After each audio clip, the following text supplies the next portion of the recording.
Moi je m'appelle Isabelle, je suis animatrice ici et je vous présente donc Monsieur Chalon qui vient de la société Fujifilm et qui va vous parler plus particulièrement d'un appareil photo. En fait j'ai étudié toutes les techniques, tous les appareils photo qui faisaient de la 3D et en fait celui-ci parce qu'il a deux objectifs, en fait c'est celui qui fait la 3D la plus réelle, la plus intéressante en fait comme nos yeux. On a essayé de monter un partenariat en fait avec Fujifilm qui puisse venir présenter aussi cet appareil qui est vraiment en termes de 3D, je pense que c'est le top en ce moment. Fuji en effet pense qu'il y a un marché substantiel pour les appareils photo numériques 3D avec le développement des téléviseurs 3D et de la 3D en cinéma numérique. Aujourd'hui c'est l'appareil W3 qui est le dernier appareil 3D fait par Fuji.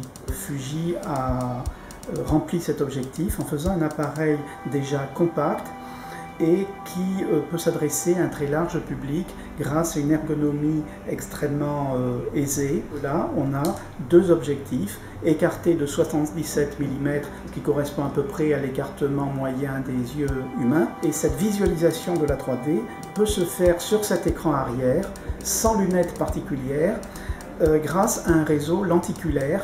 En plus de faire des photos, il permet de faire des vidéos en 3D et en 3D HD 720p.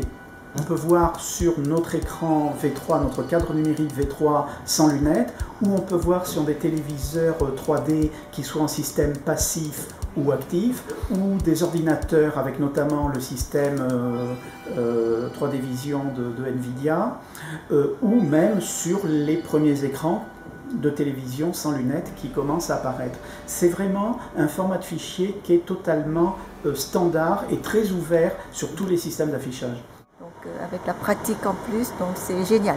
C'est une ouverture sur la photographie, ça sera une nouvelle façon d'appréhender les choses. Dans 5 ans, on n'entendra parler que de la 3D.